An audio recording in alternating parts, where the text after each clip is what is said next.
Hey, I'm Jeff and welcome back to another video. Today I'm going to be talking about the very basic care that a cactus needs, plus I'll be repotting this beautiful spiral cactus which I recently picked up. Plus I'm also going to try and convince you, if you haven't already, to try a cactus in 2025. So grab yourself a good pair of tongs, a pencil, and let's check it out. There are definitely some cool varieties out there, this being one of them, and when I saw it on one of my local plant store Instagram pages, I just had to have it. Like, how does a plant know how to grow like this? Obviously it grows like this for a reason. Now whether that is for water collection, light absorption, I have no idea. I have to do a little bit more research on this plant. But there are so many cool varieties out there. That is one of the main reasons why I collect cactus, and I primarily have them in my upstairs collection. Downstairs here, the only succulent I have is my jade plant down here, but the rest of them, they're all in highlight. Now the second reason that I love cactus or cacti is their blooms. Whenever they bloom, they have such gorgeous looking flowers. Some of them are very small, some are just absolutely massive trumpets. So I'll try and insert some pictures in the video here as well of ones that have bloomed for me in the past as well as others. If you can get your cactus to flower, they are one of the most stunning plants out there. There are different colors of flowers, anywhere from white, orange, yellow, red, hot pink, all that kind of stuff. So that is one of the main reasons why I love cactus, is simply for their flowers. I just brought a couple other varieties downstairs here just to show you, but this one here is just the regular old pincushion cactus. This one I've had for probably about maybe 5 or 6 years now, and this one flowers quite frequently, and it always gets flowers along the top here, so it kind of looks like a little mini crown. And these ones, I don't even know what this is. It's like a fuchsia or hot pink or something like that. It's closed right now. It's, I think, finishing flowering, but you can just see how vibrant that color is. This one has very small flowers, and like I said, just kind of along the top here, you can see them kind of poking out in a few areas, but sometimes when they do get a lot of flowers, it just looks like a mini little crown, but beautiful when they are in bloom. This one, I don't even know the names of half of these cactus that I have, but this one I don't think has ever flowered, but I know these ones get those kind of larger trumpet type flowers. Very, very beautiful, and this is the Trichoceros grandiflorus, I believe. This one gets, again, a very large flower, like a trumpet-like flower, and it's kind of, I believe, like this very vibrant red, pink, whatever you want to call it. And then you can see this one's actually pushing out a couple little pups, offshoots along the side here as well. So although these are spiky and dangerous, they're absolutely beautiful. The flowers are just, they're stunning. They're absolutely stunning, and it's what makes collecting cactus totally worth it. So I'm going to talk about why I think these are such easy plants. I know not everybody thinks so, so I'm going to give some very basic care requirements for these beautiful plants. The last thing I want to touch on is how easy these are to treat for pests. Now, cactus, they're fairly prone to mealybugs, and honestly, I've never had a mealybug issue until this year, and for the most part, they are on my Hoya plants. Now, if you have Hoya plants, you know they're just like any other type of vining plant. They have many stems, many leaves, and it's extremely difficult to not only treat, but to find them. Regardless of which plant has mealybugs, whether it's a cactus or a Hoya, what a lot of people do is they will coat like the end of a Q-tip with the 70% alcohol, and then I don't see any mealybugs, but if there's one, say like right here, then basically you just rub that alcohol kind of along that mealybug or where the mealybug is, and it'll kill it on contact. Now what I've been doing is just taking a spray bottle like this with the rubbing alcohol, and with cactus I like to just try just one little spot just to see how it reacts. But you can see just how much coverage area there is when you're actually using just a spray bottle compared to the little Q-tips. So if you have a lot of mealybugs, it's going to take you a long time to get into like every crack and crevice, whereas if you have the spray bottle, I like to use an undiluted. There might be some difference of opinions out there, but I'll spray down the entire plant because you can't see every single crack. So I've never had it damage a plant. I don't know if you've ever had experience with it or not, but I like to just coat the whole plant like that. And it'll just dry and evaporate. If there are any mealybugs, then it's going to kill them on contact.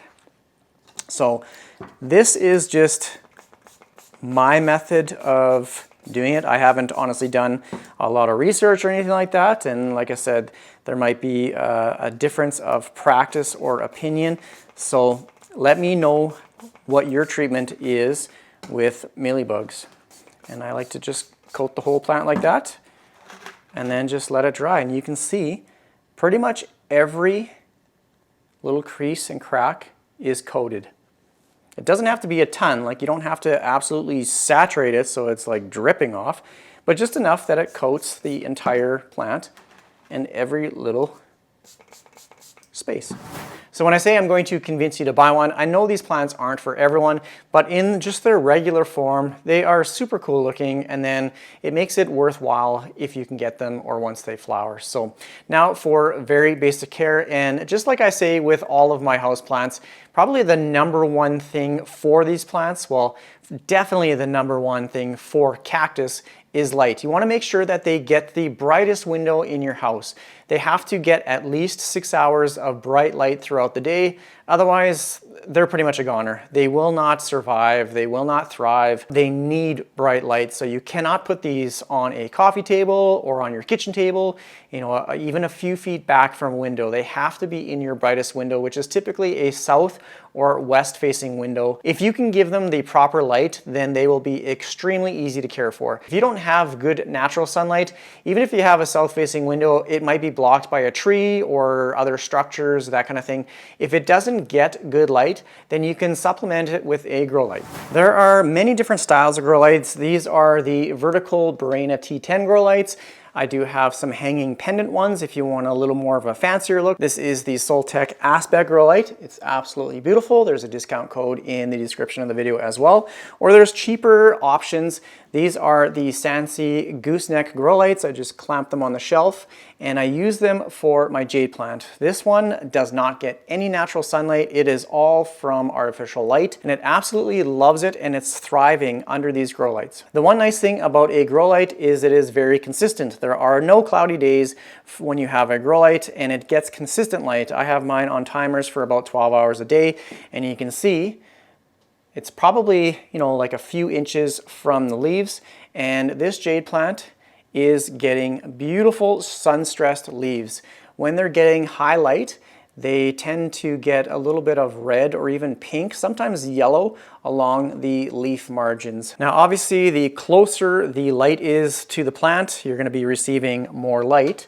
So I like to use a little digital light meter, and just at the leaves, this is getting almost 2,000, well, about 1,500 foot candles or so. Yeah, anywhere between 1,500 and almost 2,000 foot candles. So when you put it right there, so we're looking at about 2,500 foot candles is what this plant is receiving right now. So that is highlight. Anything pretty much over 1,000 foot candles is highlight. And like I said, this one gets, I think these are on timers for about maybe 10 or 12 hours. So it gets very bright, consistent light throughout the day.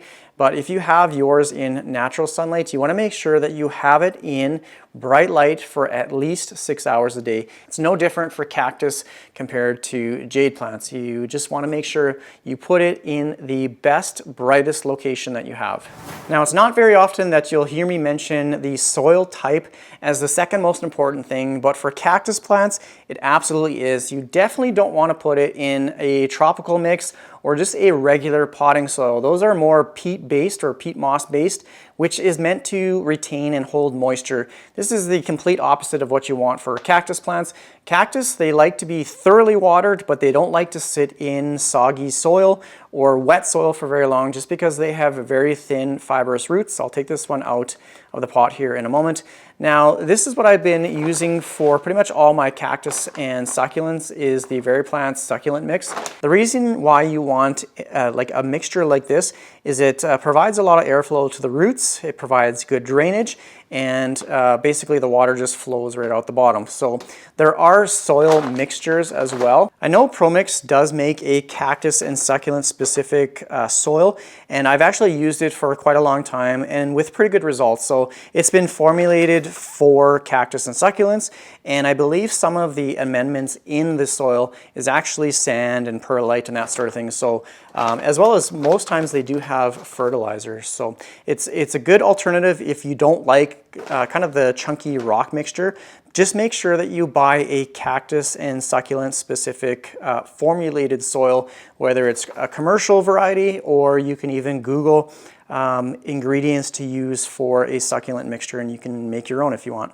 I'm just going to quickly take this one out of the pot. I'm going to use my salad tongs and just pull it out of the pot just so you can see what the root system of a cactus looks like.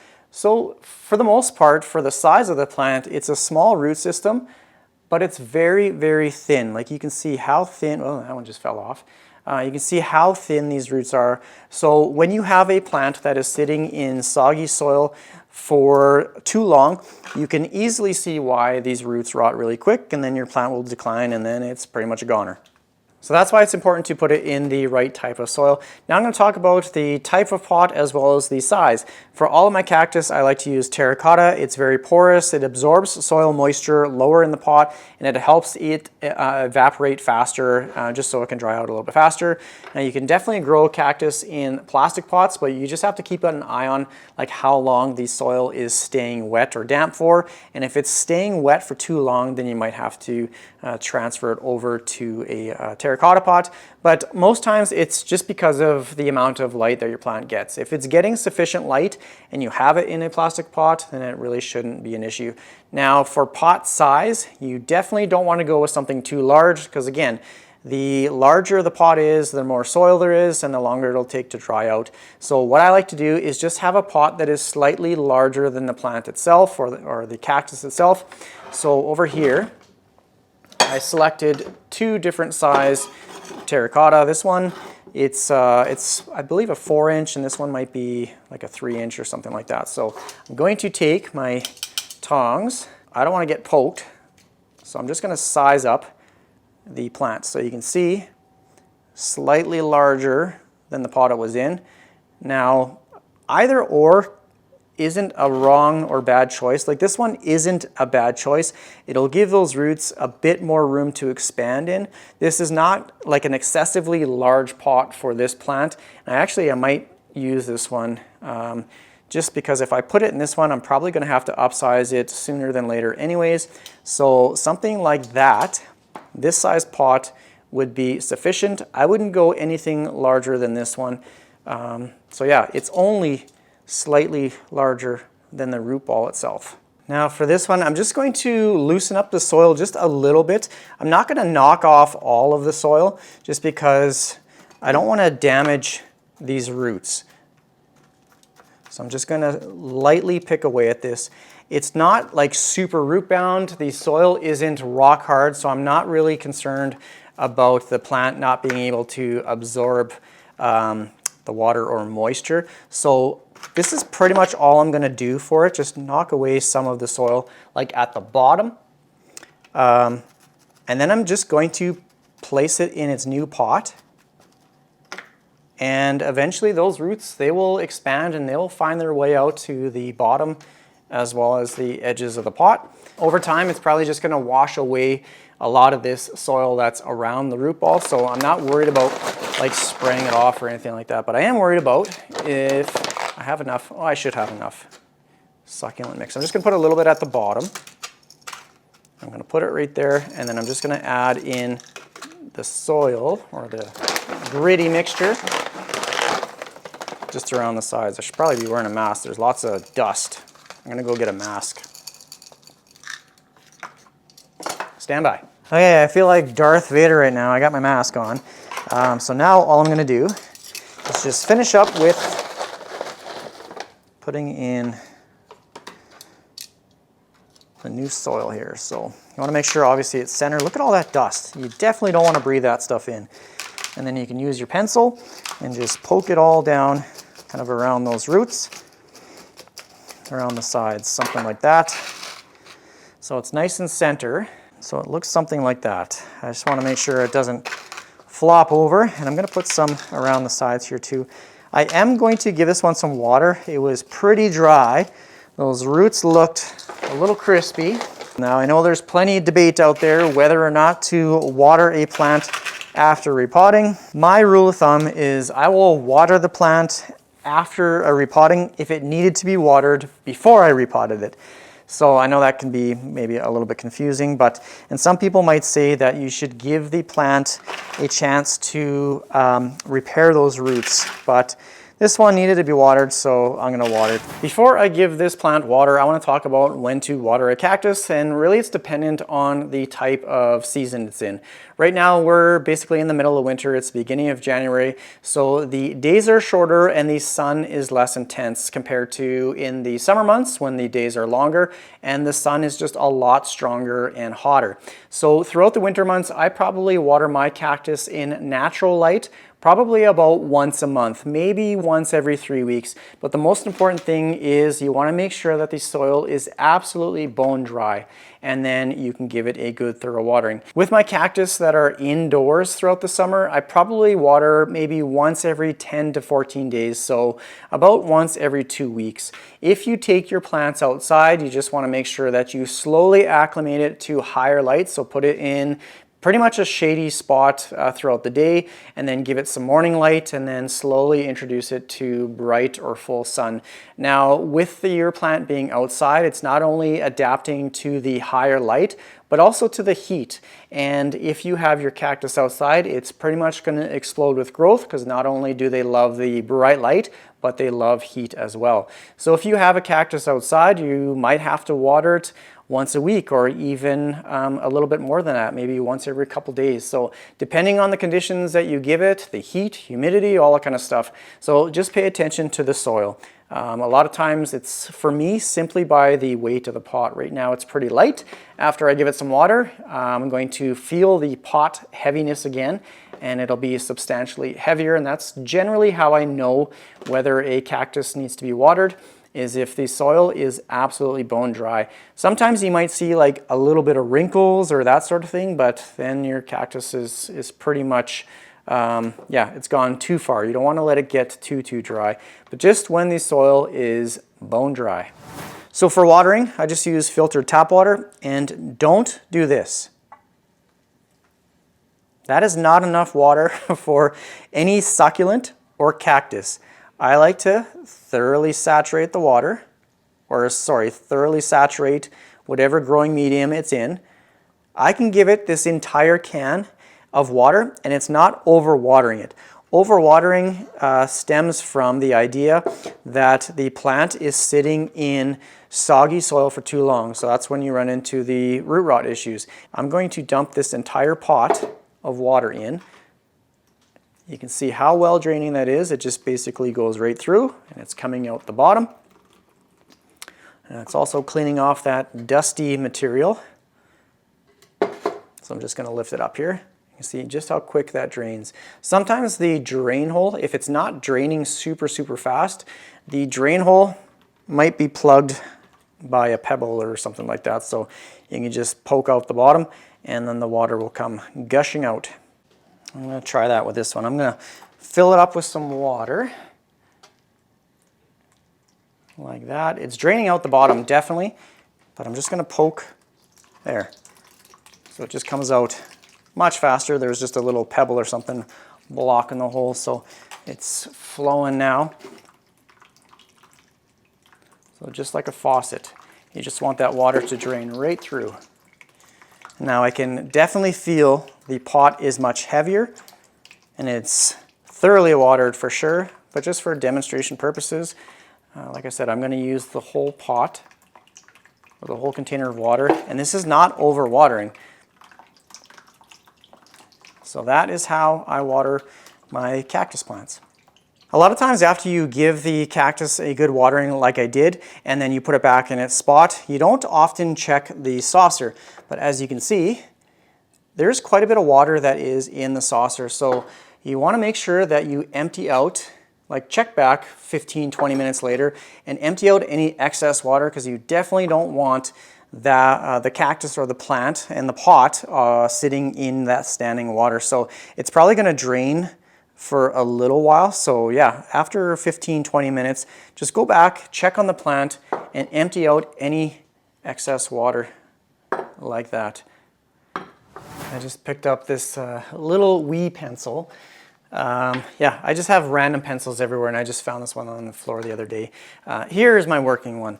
Now for fertilizer, these plants, they're not really heavy feeders, so I honestly just fertilize whenever I remember, and I do it kind of through the growing seasons of spring and summer.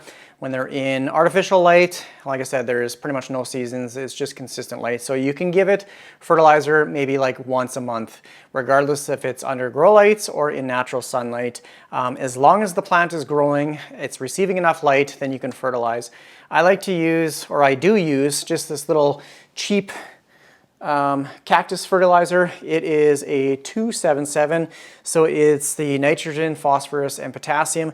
This one has a higher phosphorus and potassium number, so the middle number 7 is representative of the phosphorus.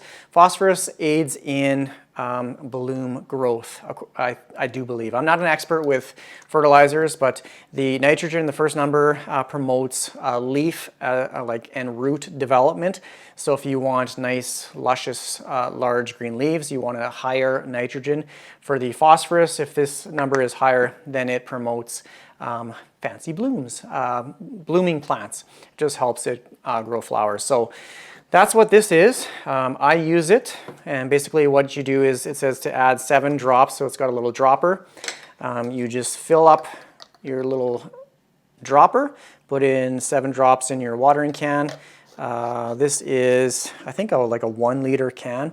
I could be wrong, I'm not too sure. And then just water your plant like I demonstrated. Just thoroughly saturate the soil or whatever growing medium it's in. If it's in a regular potting mix, that's a big no-no. Just make sure that it gets a lot of light. You can't go wrong if you give your plant, your cactus, succulent, bright light. So that's pretty much it. If you have any comments or questions, please leave it down in the comment section. I hope you found this video useful and helpful. And if you don't have a cactus or a succulent, hopefully this has given you some motivation and encouragement to try one out in the future and just see how you like it. Now I can safely say in this video, I have not poked myself or anything like that. So definitely get yourself a pair of cheap tongs. I think these are from the dollar store, and yeah, that way you can save yourself getting poked. And obviously if you have young kids or pets and that sort of thing, maybe put them up on a higher shelf so they don't get poked. This one right here, I don't think it even has any spines on it, so you can get varieties that are less dangerous, I guess. So anyways, thanks for watching my video. Take care, everyone. Bye.